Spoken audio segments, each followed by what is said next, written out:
Good morning mga kababayan. Nais ko lamang i-share sa inyo yung aking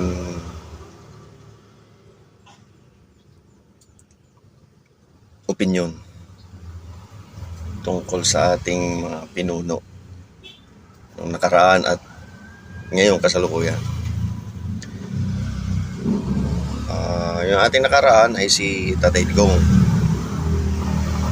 Alam naman natin na si Tatay Digong ay talagang matapang. Sabi nila bastos daw ang bunganga.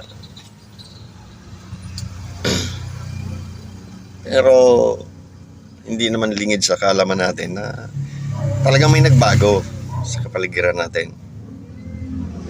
Dito na lang sa amin, ang laki ng pinagbago. Dito muna tayo sa ano ba yung pag-uugali nila ni Tatay Digong at yung ngayon nakaupo, si PBBM. Una,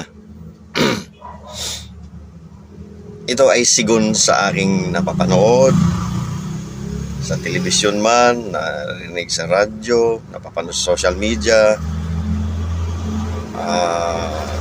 at kasama niyo yung personal experience na nagaganap sa kapaligiran natin. Una, hindi ko naman kilala si PRD. Narinig ko lang nung una. Pero nung siya nanalo na,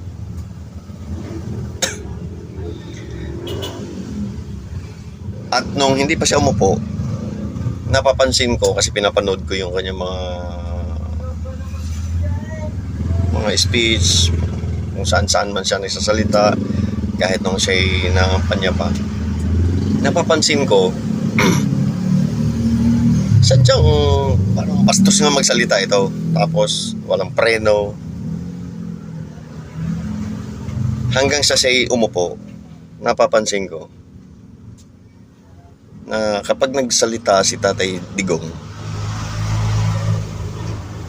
ay kung ano yung sinabi niya hanggang siya'y umalis sa pwesto natapos ng termino, ay hindi nagbabago ang kanyang stand. Lalong-lalo na sa mga yung policy sa gobyerno natin. Isa na lang, halimbawa, yung friends to all, enemies to none. Kaya naging kaibigan natin ang China, Russia, US. So, wala tayong kaway. Yung tungkol sa ICC, kaya umalis tayo dahil pabili nga mo ano? Ha? Tataps nga po. Ilan? Pabili mo po.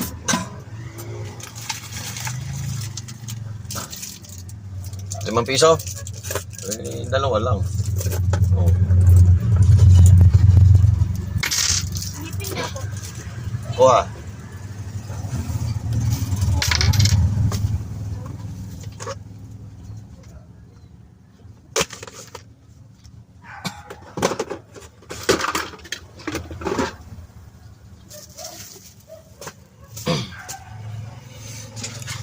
Yan, yung sa ICC naman, kaya tayo umalis doon. Ayaw ni PRRD na pakialaman tayo kasi meron naman tayong umiiral na batas. Yung judicial system natin, maganda naman, hindi naman, kumbaga, maayos naman siyang umiiral sa bansa natin. Ngayon, si PBBM naman, kaya ako ibinoto sa totoo lang dahil unang-una, kaya ko siya ibinoto, ang basihan ko lang ay sinabi niya continuity. Ibig sabihin, pagpatuloy niya yung magandang programa ni PRRD. Tsaka pangalawa, katandim niya si Inday Sara. Kaya binoto ko. Eto na. Wala pang isang taon, ang stand ni PBBM na hindi pa papasokin ng ICC, ngayon pag-aaralan na. So, nagbago na.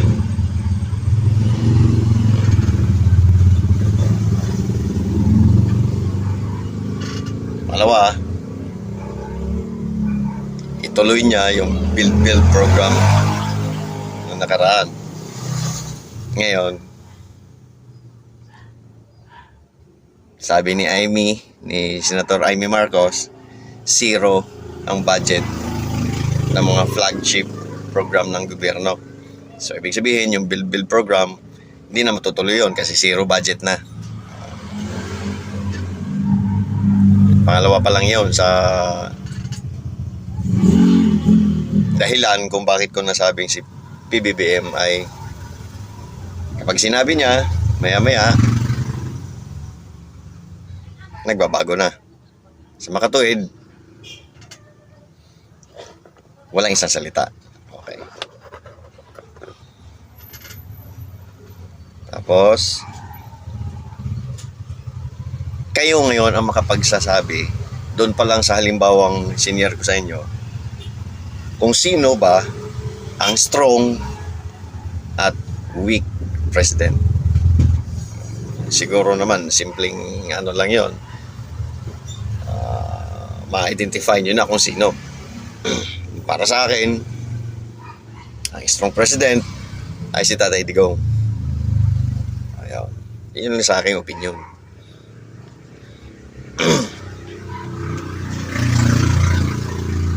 Ito pa yung mga ibang mga dahilan kung bakit ko nasabing napakalaki ng pinagkaiba nilang dalawa.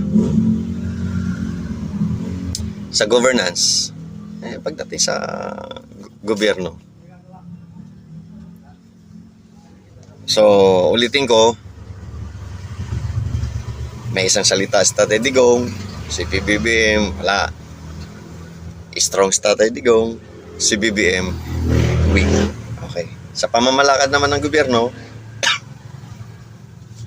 hindi pa man nakaupo si Tatay Digong, may impact na. Alam nyo yung impact.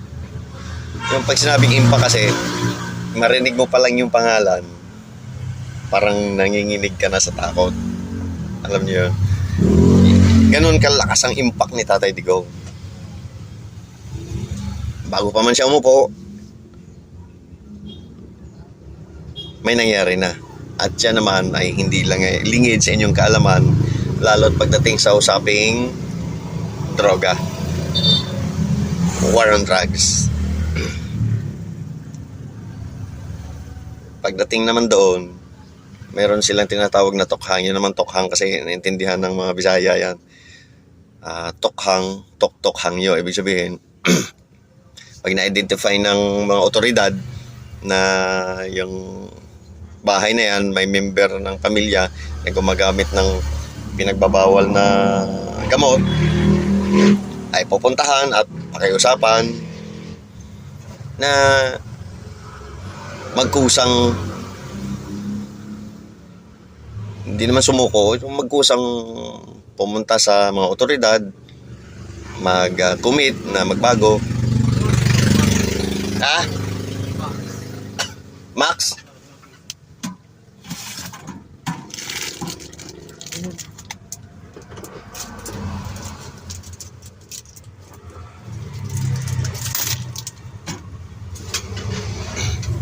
At sila naman itutulungan ng gobyerno sa pamamagitan ng mga iba't ibang programa para sila'y makapagbagong buhay, para bumalik sa tamang takbo ng buhay ng pamilya. Kaya nagpagawa si Tatay Digong ng mga facility para ma-rehab yung mga drug addict, So, yun, yung tokhang. Yun ang ibig sabihin ng tokhang. Pakikiusapan ka na magkusang loob na magbagong buhay. Yun. Ang sa mga hindi kasi Bisaya, iba ang kahulugan ng tokhang. Sinabi nilang tokhang ay tsutsugiin yung adik. Hindi naman ganun. So, yun ang napiliwanag ko sa inyo. Tapos, hindi pa siya umupo niyan ha. Ang dami nang nawala. Ang dami nang nanlabad. Yan, alam niyo na ibig sabihin nun.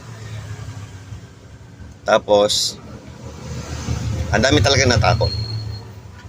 Dito na lang sa amin. Mga kilala ko pa. Parang siga ang mata. Ay, yung, alam mo yun, yung parang nanlilisik ang mata, payat na payat, tuyot na tuyot. Kahit tanghalin tapat naka-jacket, kasi ginaw na ginaw. Alam niyo na ibig sabihin nun. Parang kung tingnan mo parang zombie na. Bangkay kumbaga. Natakot ngayon. Pagpasok ng Duterte. Ngayon nakikita ko ang tataba na. Ang tataba na. Tapos nawala yung takot sa lansangan. Kahit maglakad ka ng hating gabi, nawala yung takot mo. As in, yung mga petty crimes, as in, talagang nabawasan. Yan ay siguro sa naranasan ko. Iwan ko sa inyo kung ano naranasan nyo.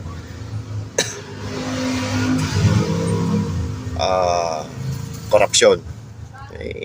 Magbigay lang ako ng isang halimbawa. Yung sa korupsyon naman. Tulad nung sikat na laglag bala sa NAIA sa airport.